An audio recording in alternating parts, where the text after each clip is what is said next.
Alors, on y va. Oui, ils ont accepté. On peut aller. Superbe, allons-y.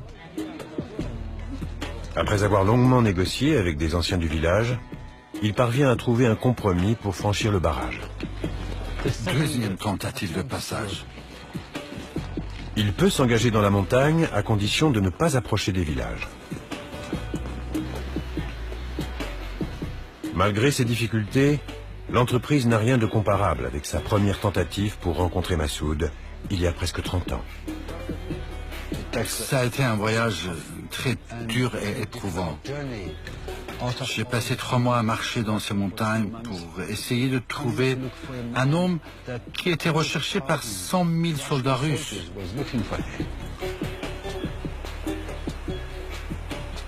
Retranché pendant des mois dans cette forteresse naturelle avec du pain et des murs séchés pour seule nourriture, Massoud et ses hommes préparaient avec soin leurs embuscades contre les soviétiques.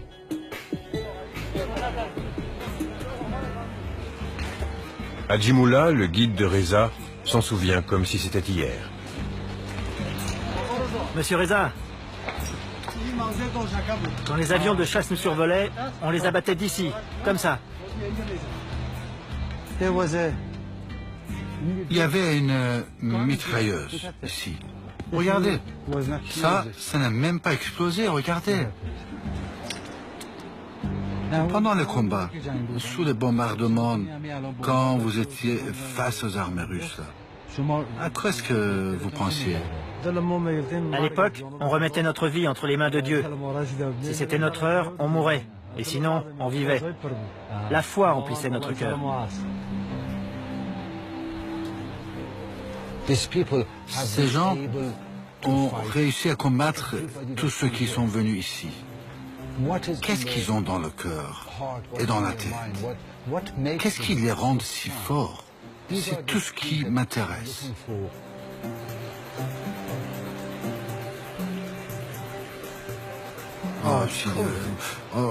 C'est froid, très froid. Reza découvre soudain un paysage familier. Il touche enfin au but. Regardez là. Regardez ça. Vous voyez ça ici? C'est là. Cet homme était en train de créer un mouvement extraordinaire dans cette vallée, dans ces villages. Et je voulais le rencontrer.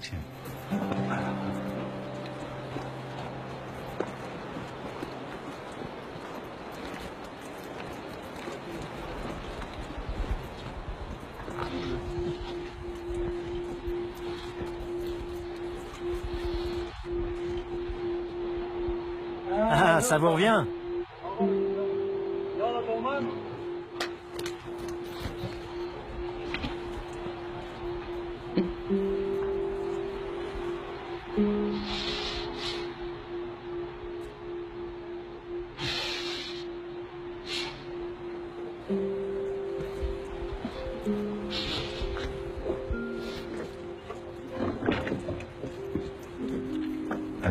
Je me souviens que quand les bombardements ont commencé, tout le monde s'est mis à courir et je me suis retrouvé seul et il m'a dit « Suis-moi ». Et on est venu ici. Il était assis là, et moi j'étais là-bas. C'est la question que je lui ai posée. D'accord, ton but est de vaincre les Russes et tu vas y arriver. Mais quelle sera la réalité après ça? C'est ton rêve. Un pays libre, des élections démocratiques. Mais à ton avis, quelle est la réalité? Il a regardé au loin avant de me répondre. J'étais assis juste là et c'est à ce moment-là que j'ai pris la photo. Il y avait exactement la même lumière que celle que vous voyez maintenant.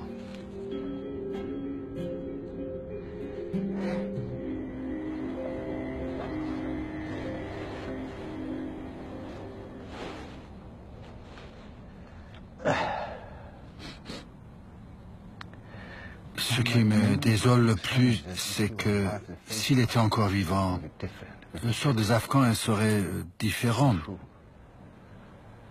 Ça ne fait aucun doute. Si Massoud était en vie, les Afghans auraient une vie meilleure.